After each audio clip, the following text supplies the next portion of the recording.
जर्मनीमध्ये कांदा काय रुपये किलो मिळतो हा सगळ्यात जास्त विचारला जाणारा प्रश्न आहे माझ्या कमेंट्समध्ये. तर इथे कांदे जे असतात ते दोन प्रकारचे असतात. पहिला असतो बायो. तर बायो म्हणजे हा नैसर्गिकरित्या उगवलेला असतो, याच्यामध्ये रासायनिक खतं नसतात. आणि दुसरा म्हणजे जसं आपण उगवतो नॉर्मल तसं. तर बायोची किंमत काय मला तुम्हाला दाखवायची आहे, तर मी तुम्हाला युरोमध्ये सांगणार आहे. तर 3 युरो आणि 58 सेंट. आणि आजची जर आपण युरोची किंमत धरायला गेलं तर जवळपास 1 युरो म्हणजे 110 रुपये होतात. अजून दुसरे प्रकार दाखवते मी तुम्हाला. आता हा आहे इथे गोड कांदा.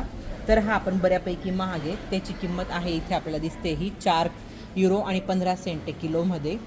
ते होते महाग. आणि जे स्वस्त कांदे असतात ते तुम्हाला मी आता दाखवते. तर ते आहेत हे 65 सेंटला किलो. पण हे जे पॅक असतं हे 2.5 किलोचं असतं, ते पूर्ण आपल्याला घ्यावं लागतं. इथे कांद्यांमध्ये खूप सारे प्रकार येत असतात, ते मी तुम्हाला दाखवते आता.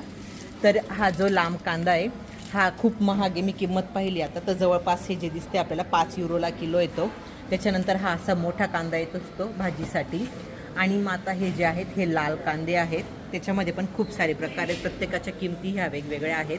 आपल्याला पॅकिंगचं नसेल घ्यायचं तर मग हे असे सुट्टे कांदे असतात जे आपण निवडून घेऊ शकतो इथे. तर त्याची जी किंमत आहे इथे लाल कांद्यांची ही 2 युरोला किलो आहेत. हे जे पांढरे कांदे आहेत यांची किंमत आहे 1.5 युरो. सुट्टे कांदेत आपण ते निवडून घेऊ शकतो. आणि सगळ्यात शेवटी म्हणजे इथं हे असं मिक्सचं पण पाकिट येतं. तर याच्यामध्ये सगळे कांदे मिक्स असतात. तर आपण एकाच ठिकाणी सगळे घेऊ शकतो असं. तर तुम्हाला जर्मनीचे एवढे कांद्यांचे प्रकार बघून कसं वाटतं मला कमेंटमध्ये नक्की सांगा.